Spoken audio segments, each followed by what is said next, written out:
Welcome, birders. This is Ed Pullen, your host on the Bird Banter podcast, where birders talk birding. Migration is upon us, and some things have not changed during this time of COVID isolation. The birds are pouring by. It's been wonderful to see newcomers coming in each week, each day really, and some cool things have happened around here. Charlie Wright is a local birder supreme, one of the few really top-notch local birders I haven't yet had on the podcast. He's been tough to get a date with. But anyway, Charlie has moved back to Tacoma, and this week he spent a couple of mornings overlooking a relatively tiny little peninsula we have here in the Commencement Bay called Dunes Peninsula. And I've known about places you could watch migrants pour by in the morning as kind of the end part of their evening flight or taking off for a morning flight. Point No Point in Kitsap County is really well known for that.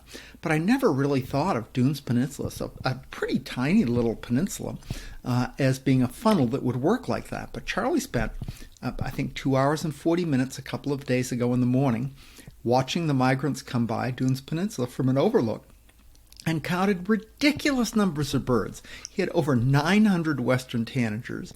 He had big numbers of pretty much every common passerin and some not so common passerins come by. Just a wonderful list. And I can't wait to talk with him to find out how did he figure out when to go, the details of doing that. I mean, he's just really good. That's part of it.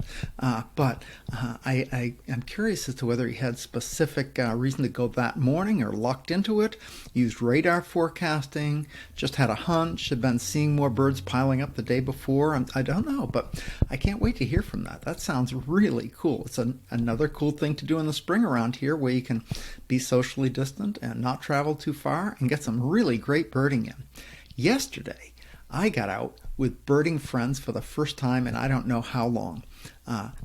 Bruce LaBar, Will Brooks, Peter Wimberger, and I did our birdathon and county big day yesterday. We went in two cars so we wouldn't have too much social contact, tried to stay relatively distant from each other while we were birding. We raced all over Pierce County doing a big day and had a fabulous day. We started in the mountains, or relatively up by the mountains and up by Greenwater, and worked our way down, getting grouse and flycatchers and passerins and a few raptors and very few water birds, but had a fabulous day. And I'll put a link to my report on that on the Bird Banter website under Ed's Personal Trips part, and you can check that out if you like. It's a birdathon fundraiser. If anybody feels so moved, can contribute to Tacoma Audubon. But I think it's a fun write-up about a fun day of birding. And I was so excited really to just get out with friends birding for the first time in a while. I've really been missing that social part of birding, and we had a really good day, and I think stayed pretty safe doing it. So that was fun. County birding is a big part of birding for me. I'm in Pierce County, Washington, and got out with some of the best Pierce County birders yesterday. But my guest today is a county birder supreme. Gary Bletsch is from Skagit County, Washington. Skagit County is about 3 counties to the north of here. 3 counties, I guess, to the north. You have to go through King County, Snohomish County to get to Skagit County. About 2 hours north of where I live in Tacoma. And it's a place that I go to, as do many birders, in the winter especially. It's home to many wonderful raptors. You can have a 5 or even 6 falcon day. One time there was a Eurasian kestrel there, and people getting 6 falcons, Eurasian and American kestrel, merlin, prairie falcon, peregrine falcon, and gyr falcon. Kind of amazing. Of course, the Eurasian kestrel is not something you can plan on most years for sure, but 5 falcon days are something people, shout out about when they get it up there, and that's not a rare happening. Gyr falcons are just this fabulously gigantic falcon that's super fast, flies down their prey in direct flight, doesn't have to go up high and stoop on them like a peregrine. It's just flat out big, strong, and fast, and says, "You sucker," and flies you down and kills you if you're a duck or something. So I've seen them hunt, and it is really spectacular. So we get raptors and snow geese. It's home to a special population of snow geese. Of several tens of thousands of birds come and can make the fields just look like snow and the sky look all white when they get up and fly. It's just fabulous. Lots of swans and Really fabulous birding in the winter. But Gary birds there year round. He's been there for decades, is a really good birder, and birds the county extensively. Gary is also a lister supreme. He enters more eBird lists than anyone in the state, really more than almost anyone in the world. If you took just his eBird lists from Skagit County, Washington, a little over 27,000 eBird lists over the last, I don't know how many years, and compare that to the eBirders who have submitted the most eBird lists in the whole world. I think his Skagit County list would be in the top 20 for number of eBird lists worldwide for any eBirder. That's pretty unbelievable. And he's got the biggest county list in Skagit County. To my knowledge, he has more species found in Skagit County than any other Washington birder has in any county in Washington. It's 325 species in Skagit County, Washington, which is just a mind-blowing number. It's crazy. Skagit is a county with a good list. They have the fourth biggest list on eBird of species, fourth biggest list on Washington Birder, the listing website for Washington birders. As part of the WASP website, and a really cool whole nother story. But Washington Bird is a great resource. But it's the county with the fourth biggest county list in Washington, behind Grays Harbor, King County, and Clallam County. But still, to have 325 species in your home county in Washington is just unheard of. So that's fabulous. And he's also a funny guy, a good storyteller, and was a terrific guest today. So join me in welcoming Gary Bletsch to the Bird Banter Podcast, episode number 59. Gary, welcome to the podcast. Thanks for being a guest today. Oh, you're very welcome. The pleasure is mine, Ed. Gary, I have only met you a couple of times, and it's always been when I've been birding up near Skagit. And you are a Skagit birder. My goodness. You get out a lot. Yeah, now especially I've retired, so this is what I do. Yeah, I feel the same way a little bit. I'm retired myself, and the days tend to fill themselves up with local birding unless there's something else planned. Well, of course, now with this terrible plague we're experiencing, the local birding reigns supreme. It does. It does for sure. Gary, I perused around eBird a little bit, and I saw that you are very avid about eBirding. Just to put that in perspective, you have submitted over 26,000 eBird lists from Skagit County. That is an extraordinary number. Yes, it is. It is a rather large number, but it's nice to have the data there where one can play with it. It is. If I were the person from Cornell who ran eBird, I would give you a little badge of honor. You are exactly the person that you'd eBird just the way they would like it done. You keep your areas small, you submit different lists for different areas. So that is, that's what they ask us to do. And some of us are really good about that. And some of us are really bad about that and just kind of go birding all day and make one list. I don't do that. But, and most of us are somewhere in between. But you are on the really good birder end of the eBird's rankings. I keep expecting a gift certificate for a free sandwich or something from eBird. Well, they should at least send you a T-shirt or a badge or something. Well, I balked at it for a long time because I had to make some slight changes in the way I kept my records, but I got used to it. Yeah. With the way the phone apps work, boy, it makes it incredibly handy, I have to say. I am a dinosaur. I put everything in a paper notebook, and then I go home and I put it into Abyssus, which is a far, far better, much It is. easier. I used Abyssus for years. That's a great app, but I have to say I haven't used it since I started using eBird. Well, if you want to do a report, Abyssus is much better for reporting. So I use both. But the only time I do an eBird on a phone app, if I find something really rare, I'll put it in there immediately just so people can have a chance to see it. Sure. That is really making even more work of it, Gary. Well, no, I tend to think not. Abyssus is probably 1/5 the effort of because it's typing, and I'm a pretty fast typist. Whereas, oh, yes. eBird is scrolling and you have your fat finger trying to fit in a little tiny box. So when you do a lot of birding, it's faster with Abacus if you don't mind waiting till you get home. Yeah, good for you. The listeners, I'm going to put this in a little bit of perspective. There are 15 birders in the entire world who have submitted as many eBird checklists as Gary has submitted in Skagit County. Oh, That's pretty unbelievable. that's a fun number. That is a fun number. Skagit County is a great county, though. I have terrific memories of birding Skagit County. When I first started birding, I came from the East Coast and I birded just a couple of years, and I moved out here. And Ken Brown, one of my really good birding buddies, taught for 30 some years a birding class through the local Audubon. And one of his field trips was to Skagit County every winter. And I remember the first trip up there in the winter, it was like, oh my goodness, so many raptors. Just a fabulous place to go in the winter. Yeah, it's fabulous just about all year round. I'm from back east also, and a friend of mine, we're comparing notes. He lives in Essex County, Massachusetts, and they have a bigger list than Skagit County, and he has a bigger year list every year than I do. But he says it's basically May, and then the rest of the year. And here we They have have only migration. yeah, we have one bad month, and that's July, basically. Mm-hmm. Or one So in July, you go to the mountains. Yeah, July.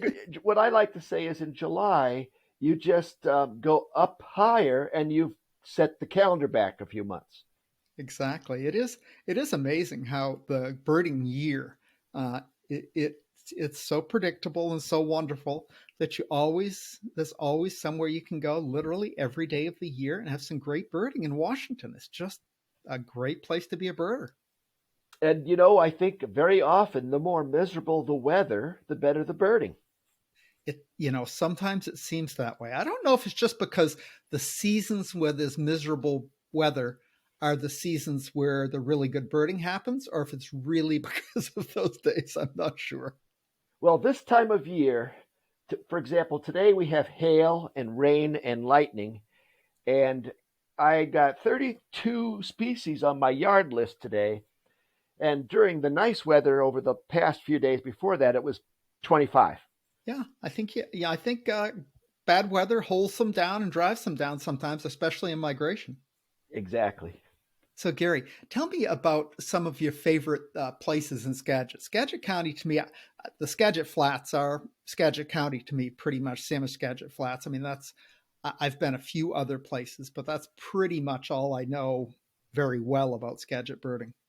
Oh my goodness, there's so many, literally scores of wonderful, wonderful places. The place that I call the game range, people started calling it Wiley Slough the last few years. Right. Of course, that's the jewel in the crown. On Samish Flats, you have the West 90, which, when there's no guns going off, is a wonderful place. Mm-hmm. I love March Point. I just love that place. Takes a little patience to bird it sometimes. And then, I think of March Point as pretty much a sea watch. Is that what you think of it as? well, there are a couple of really good little passerine spots. You have to dig them out. But there are some really nice little patches for songbirds too. Okay. And then, of course, there's a divide. You have downriver and upriver. And for Mm-hmm. the peculiar thing that happened with me is I got my first teaching job in concrete. Oh my Um, goodness. yeah, so I started living upriver, and the local birders were kind of excited, and they were saying, "Oh, we finally have a birder who lives upriver." So, I do a lot of birding up here, where now I live by Lyman, but still Upper Skagit. So we have many wonderful places up here, some of which are very underbirded, such as Nichols Bar, or the mouth of Alabbit Creek, or South Cascade Road, on and on. For listeners who don't know where concrete is, if you and tell me if I'm wrong, Gary, but as you drive across the North Cascades Highway, Highway 20, you go through a lot of little towns, and then you come to a town called Concrete. It's maybe, what, 25 miles up the road there or something like that. And do I remember correctly? There are some big concrete structures there in that town? Yes, there are two enormous silos. It That's what I used remember. it used to be, well, I think they built those big dams on the Columbia with the concrete that was made there. Hmm. But those places went out of business in the early 70s, and now it's kind of a moribund place, to tell you the truth, but it's a good place for birding. It is. There are some really good spots for repairing, Eastern bird type riparian things around there. Isn't that, aren't the places to get red start and red-eyed vireo and things like that around that area? It starts getting that way around concrete, and then Marble Mount is the capital for that sort of stuff. Right. And that's just what, a little bit farther east on Highway 20, isn't it? Well, by mileage, yes, but culturally, as you go up the river, you are going into the boonies. I can appreciate that. Yeah, concrete's the last place with any reasonable grocery stores or places like that. And then once you go farther east from there, you don't get to a good sized town for 100 miles. Yeah. Last fall, I drove over the mountain out that way, and I loved getting to Washington Pass. I had never really birded Washington Pass before. And oh, what a beautiful place. Yeah, it's weird. This year we would be there now. The pass would be open, but of course Right. the workers can't go up there and clear the highway because of health concerns. So we're kind of stuck without our Clark's nutcrackers for the time being.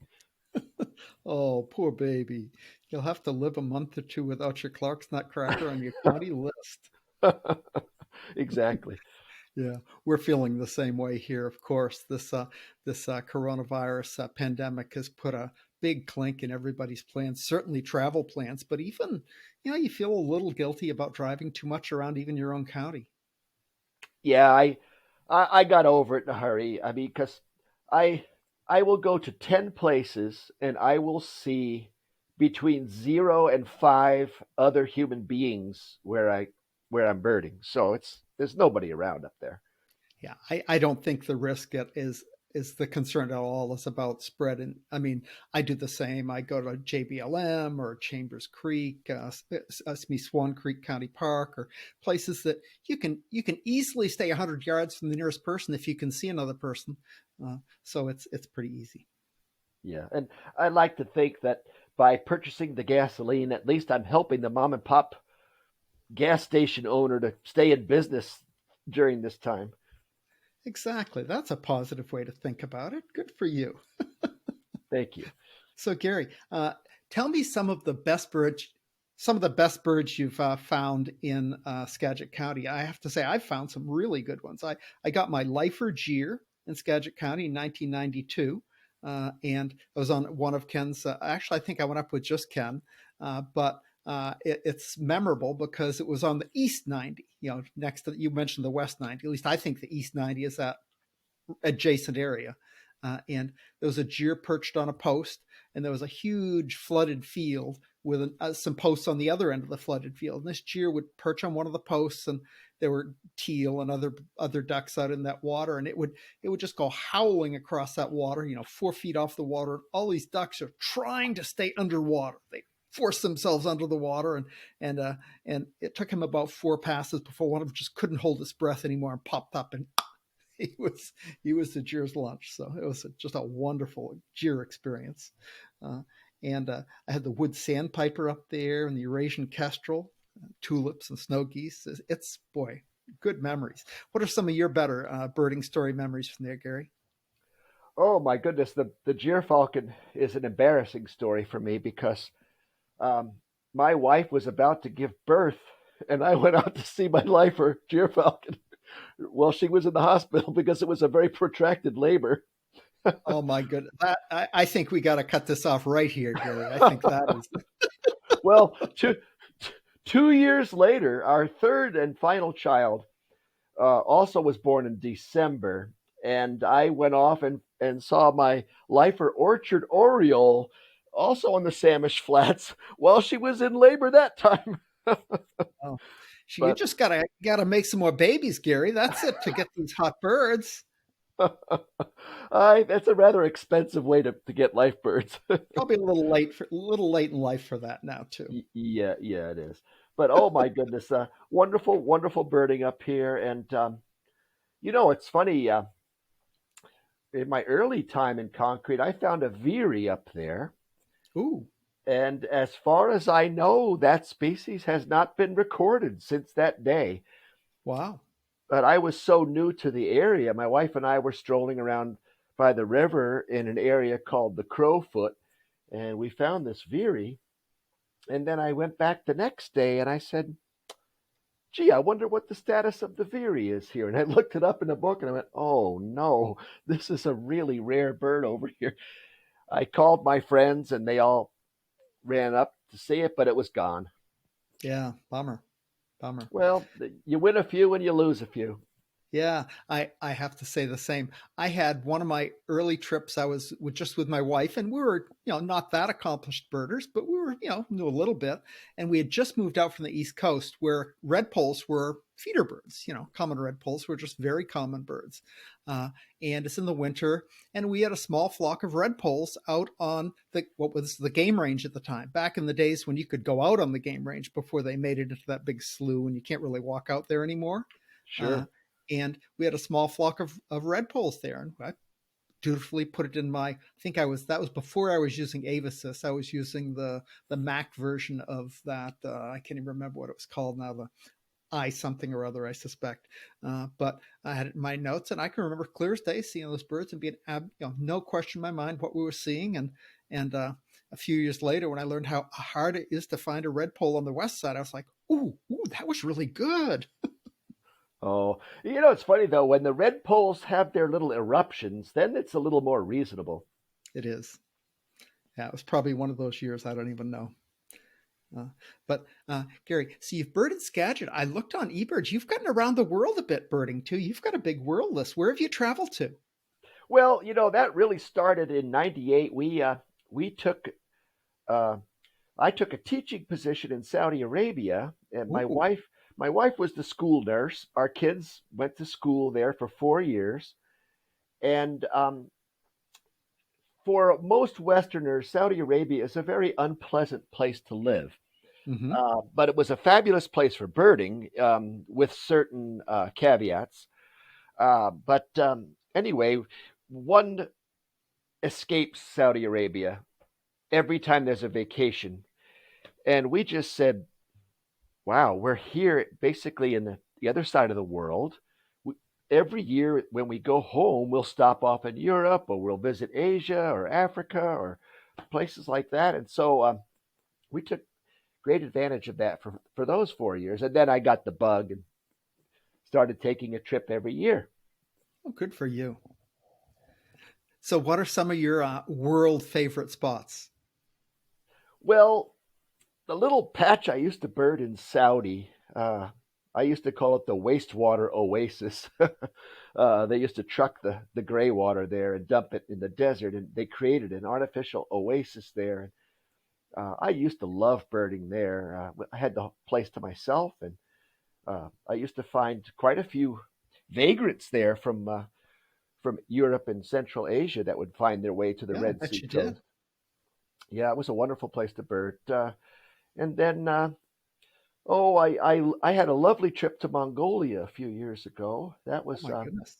not the big species list, but large numbers of wonderful birds, such as steppe eagles Mm. and bar-headed geese, and we saw lots of uh, great bustards and exotic Oh things yeah. like that there. You brought up a couple species that are dear to my heart. I'm working my way painfully slowly through the Cornell bird biology course, the online ornithology course. I've never taken any ornithology courses really, but bar-headed goose is famous for flying over the Himalayas. They have a special variant of hemoglobin and all sorts of special adaptations of birds to be able to extract the oxygen at 30,000 feet as they fly over Mount Everest. And when I visited England, There's a fellow in England who is reintroducing great bustards to Great Britain. They were native there until they were hunted to extinction or extirpation, I guess, in that area. And he's reintroducing them to the Great Britain. So I got to see great bustards, not listable great bustards, but great bustards here. So they are a spectacular bird. They're just you've seen them, obviously. They're gigantic birds, like an ostrich almost, but they can fly. I can tell you my funny story about my lifer great bustard was in Tell me. Hungary, of all places. Mm-hmm. Well, I had a book by John Gooders. I think it's called Where to Find Birds in Eastern Europe or something like that. And I had my little book, and I was driving my rent-a-car around for 2 days. I left my wife and kids in uh, a small town and rented a car to go birding. And I kept looking at all these places that were known great bustard spots and striking out. And I was driving around the countryside and I saw this green Jeep with an insignia on the door of a picture of a bird or a deer or something. And I saw these two men in camo, and I realized they were rangers. So I drove up to them and I hailed them, and I just walked right up to them and I said, Otis Tarda? And they looked at me, and then I said, Otis Tarda? And that's the scientific name of the great bustard. Oh, And they said, yes. "Oh, Otis Tarda, Otis Tarda."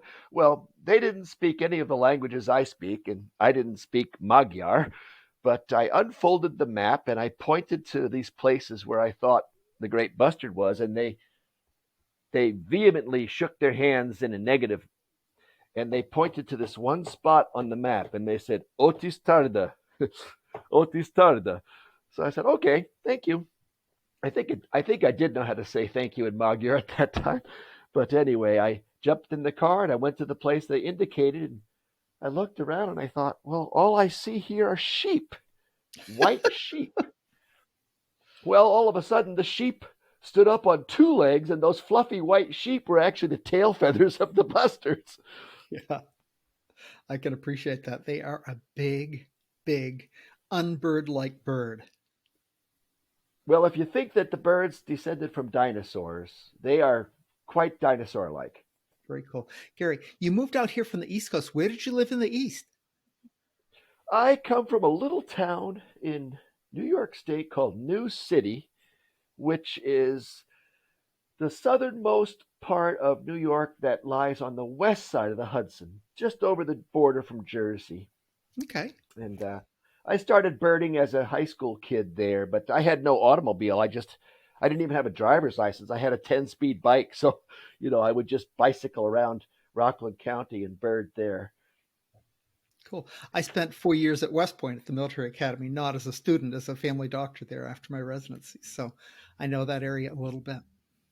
Oh, I dipped on the cerulean warbler up there in West Point. Oh, They were supposed to breed in the woods around there, but I could never find them. I never had one there. That's for sure. There were some really good places to bird at West Point, but I don't remember a cerulean. Pretty sure I don't. No, I got my life cerulean in migration in Texas. So I think the place where the ceruleans were in those days was there's a hill called Papaloppin Torn, and hmm. they were supposedly breeding in the oaks in the valleys below Papaloppin Torn, but I never could find them. I remember Mine Torn Road, but I don't remember Papaloppin Torn. So It's the same, yeah. The mine is on Papaloppin Torn. Yeah. okay, so I birded that area quite a bit, but I don't remember a cerulean warbler. But at that point, I was really, really a novice birder. My wife got me into birding. I never birded until I was 30 or so, and she was a birder, and I didn't even know it when we got married, really. But she got me into birding, and we got out a lot, but neither of us were very skilled and had barely met another birder anywhere. So uh, we birds kind of had to hit us in the head to find them at that point. I have to tell you how I met my wife. It was through birding. Really? I went to this tavern where my friend was the bartender. He was putting himself through law school, tending bar. Mm-hmm. And my money was no good there. He would just give me a pint for free. And there was one stool open. So I sat down, and there was this pretty young girl sitting there. And Fancy that. yes, and she ordered a tequila mockingbird. And I said, here's my pickup line. I said, Northern Mockingbird, Mimus polyglottos. And she said, oh, you're a birder. And we went birding the next day. We've been together ever Very since. nice. So she's a birder too. She was quite a birder in those days, but she has put her binoculars away, I'm afraid to say. Oh, I'm sorry to hear that. Well, she still looks out the window, and she was very excited when we had the band-tailed pigeons at the feeder because they're so beautiful. They are. But yeah, she's got her own hobbies now, and we have kind of a treaty where I let her do her things and she lets me do my thing. Well, it's hard to beat that. Hard to beat that. You have your independence, and yet she can still talk the language. She understands it's not like a foreign language like it is when we talk to some people. Exactly. Did this COVID knock any big trips out for you? Was your trip for the year planned this spring, or did you have some other time planned? Oh my goodness. So I'm a retired teacher, Mm-hmm. and this is my first year of retirement. Oh, And good. all of these years, I have bemoaned the fact that your two busiest times of year happen to be spring and fall migration. Yeah. So I had this grand trip. So I was going to drive through the Great Basin, then head to the coast, visit my grandson in California, meet Mm-hmm. my wife down there. Then she and I were going to drive to southeast Arizona and meet some friends there who are birders. Right. And then I was going to say goodbye to my wife, and I was going to drive to New York State for my 40th college reunion. Ooh. And I was going to look for Swainson's warbler on the way, which I've never seen. Mm-hmm. And I had a It's a whole tough trip one. planned. Oh, it's a toughie. But then I was going to go to my college reunion, then go to Western New York, where my wife's hometown is, and do some springtime birding there, and then head back the northern tier. And of course, the entire trip is scrubbed. Yeah, I'm sorry to hear that. That's yeah. I had a trip planned to my daughter lives in Costa Rica, and I was going to go visit her, and then I had an extension of that. I was going to go to Peru for little birding, and then on a Rotary trip, a Rotary Friendship Exchange there, and of course all of that got canceled too. But hey, the birds will survive this, and if we all survive it, then we'll get another chance another day. I am knocking on wood as you say that. Yes, good. So Gary, do you have any other favorite spots? You mentioned the upriver places in Skagit. Are there high elevation places in Skagit? Skagit has a big county list. It's like the third or fourth out of the 39 Washington states in terms of number of species that have been seen in the county. Almost 400 species in the county, I think. And so there've got to be some mountains or some elevation there. Yes. Oh yes, and I must admit I've turned a bit of a corner. I'm not as energetic a hiker as I was, but that's okay because the trail from Rainy Pass to Cutthroat Pass is fantastic, and I usually do that once or twice a year. Last year, my friend and I went up Easy Pass, which is not well named, but that is surprisingly not as good, even though it's probably higher. It's a much harder hike, and it's not as good birding. Um, and I used to go up Cascade Pass once or twice a year, or Sibley Pass is good for raptor migration in September. Um, those are the main ones that I like to go to. So you can definitely those are what 5, 6, 7,000 feet sort of things. I do know that all of those places are above the 1,500-meter mark because, say, the late and very dearly missed Ken Kniddle started this idea of keeping track of your 1,500-meter list. Oh, okay. And so uh, I used to make sure that these spots I was visiting were all over 1,500 meters, which they are. Um, but I mean, there are some other places in the county that are truly alpine that are just, I think they're beyond my capabilities these days, I'm afraid to say.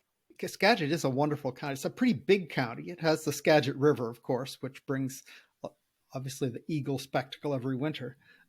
But it has it's has coastal areas, Puget Sound coastal areas, and it has big agricultural areas, and it has montane areas. So it's got all the things it takes to have a big county list. Exactly. And for years, my wife and I have talked about moving to her hometown when we retired. But when I go there and I go birding, I just spent all day finding the same number of species that I would have found in my yard before getting in the car to go birding. So So where would her hometown be, Gary? Heidi is from the hometown of Roger Tory Peterson, which is Jamestown, New York. Okay. And it's a lovely little town. It's unfortunately it's fallen upon hard times economically because the furniture business has basically shriveled up and gone away from there. But it's a pretty place. It's a nice place to go, but it just doesn't have the variety that we enjoy here. Yeah, I grew up in Maine, and economically, the whole state almost is what you described. One almost extinct business or another in pretty much every small town. But I tell people that Maine is a wonderful place to visit. It's just not a place I want to live anymore. I went there when I was 4 years old. Ooh. I will never forget it. And I didn't come back there until last summer. So 2 days after I retired, the last day of school was done, I flew out to Massachusetts, birded a little there with my buddy, and he's a member of the renowned Brookline Bird Club, Oh, yes. and they have their annual trip to Rangeley, Maine, and he finagled a spot on that for me, which is very fortunate for me. So Very nice. yeah, I had a wonderful time, and I got to see my first yellow-bellied flycatcher up there Hmm. in Maine, and we heard the Bicknell's thrush, but we never actually saw the bird. But we had a wonderful trip.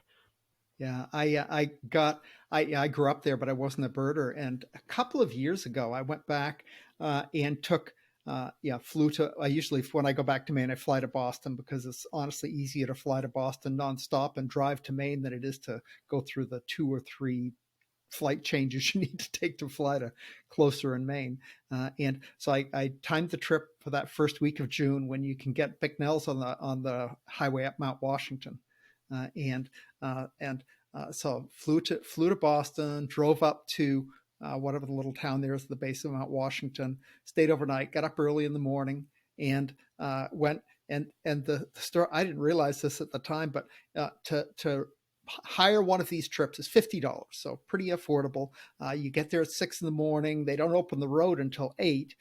So you get there at 6 in the morning. Naturalist meets you. You get in a van. You drive up the road. You get great looks at Bicknells. I got my lifer yellow-bellied flycatcher there also. Just a beautiful morning, fabulous experience. But the funny thing about that trip is I showed up and there were I think there were 8 of us on the trip, and 7 people were there like way early. And about 1 minute to 6, this car comes zipping in, and Michael Charret pops out from Tacoma Oh, as the last person to try. I go, Michael, what are you doing here? He says, Ed, what are you doing here? He was on a business trip over there, and he always combines a little birding with his business trips, and so we met there. It's kind of funny, but I wish I had kept my old field notebooks. I've lost, oh my goodness, 25 years worth of birding notes are gone. But ooh, I climbed that mountain when I was in college, and I know I saw some birds up there, but I didn't write them down. well, they weren't Bicknell thrush back then. I don't think were they. It's only been split for less time than that. I think that was in October, so there certainly weren't there then. But Oh, anyway, yeah, those were. That's a beautiful, beautiful place. I'd like to go back there again someday. it is a beautiful place. Well, you know what I learned after I spent the $50 on the naturalist trip up before the traffic? It cost the toll to go up that road is $38. just to Huh. drive up in the daytime. Wow. So So it hardly costs more to get a guided trip up the mountain for 2 hours in the morning before the traffic begins than it does to drive up later. that's one of the best buys in birding, I would say. I thought that I essentially was at $12 for a special trip to get up early before the traffic and have a guide take you to exactly the right spots to see the birds. It was a very bargain basement sort of thing. I thought it was great. Well, I'll have to do that someday. Yeah, it's definitely worth the bother. Gary, do you have any other stories that you'd like to share? Oh my goodness, I have too many of them, and I'm afraid I'm sort of drawing a blank here right That's now. just fine. That is just fine. Gary, I appreciate you being on today with me. It's been fun talking to you and kind of getting a little bit of the story between of, that your legend is maybe an exaggeration, but you are certainly everybody knows Gary Bletsch as the birder from Skagit County. I mean, you have the top list for Skagit County and by species and by checklists. Nobody's within probably an order of magnitude of you, I'm guessing, on eBird. But it's really nice talking to you. I appreciate it. Gary, is there anything else you wanted to say before we call it a day? Well, just have good fun birding, stay safe, everybody, and we're looking forward to what Warren G. Harding called the return to normalcy. Yeah, or the new normalcy, maybe. I don't know. Indeed. Great. Thanks so much for being a guest today. I really appreciate it. You have a great day. Stay safe, and you'll get that Clark's Nutcracker sooner or later this year. Thank you. Likewise. Take care. Bye bye. Ciao. Well, that wraps up the Bird Banter podcast, episode number 59 with Gary Bletsch. If you didn't get the idea, county birding is a big deal to a lot of birders these days, especially during this pandemic where getting far from home is difficult. Birding around your home, essentially in your home county in the United States, is a big deal. And with the advent of eBird in the last decade or so, keeping track of your list by county is a piece of cake. If you just enter your list where you found it, eBird automatically keeps track of your county lists, makes them public where other people can see them, and increases the fun of the game of birding. The little competition between birders, the sharing of information between birders has all become easier than ever. And so county birding adds a new element for me. I really wasn't much of a county birder at all until the last several years, but I've really fallen into the trap, fallen into the dark side, as some would say, of keeping track of my county lists. I've started getting around Washington, and now I have an eBird list in every county, all of the 39 counties in Washington. Ken Brown and a couple of other buddies and I made a winter trip down to the southeast corner of Washington to catch, I think it was Garfield and Asotin and Columbia County. You got eBird lists in each of those counties to fill up my state. An eBird on your profile on eBird. If you don't have any sightings in a given area, it shows up as gray. And so now my whole Washington County profile picture on eBird has color. No more gray counties. So I'm no longer a birder with no birds in any of the Washington counties. So that's kind of just a fun challenge to myself to get around and make a big deal out of county birding. It's fun. In Washington, we have a website. It was mentioned on the podcast, Washington Birder. Washington Birder is a website that Ken Kniddle, mentioned also by Gary on the podcast, was instrumental in getting started. And other people are instrumental in making that exist and stay current. But it's a wonderful tool for Washington birders. It's a place to keep records, and they have all sorts of ways. There's a giant spreadsheet on that. If you enter your sightings for each county, it will keep track of them by east side and west side. There's a place for a Mount Rainier National Park list, an over 1,500 meters list, a pelagic offshore list, just about any kind of splicing and dicing of your lists you want to make. That website will help keep track of it, and you can record your lists. It also is where birders submit their big days for each county and for the state, and all sorts of record keeping aspects of birding in Washington. Really great resource for Washington birders. And I encourage Washington birders to check it out. Washington Birder is the website. I'll put a link to that in the podcast notes. So anyway, very fun to talk to Gary today. It's been enjoyable to be a part of the spring migration once again. And so stay safe, stay local. Until next time, good birding, good day.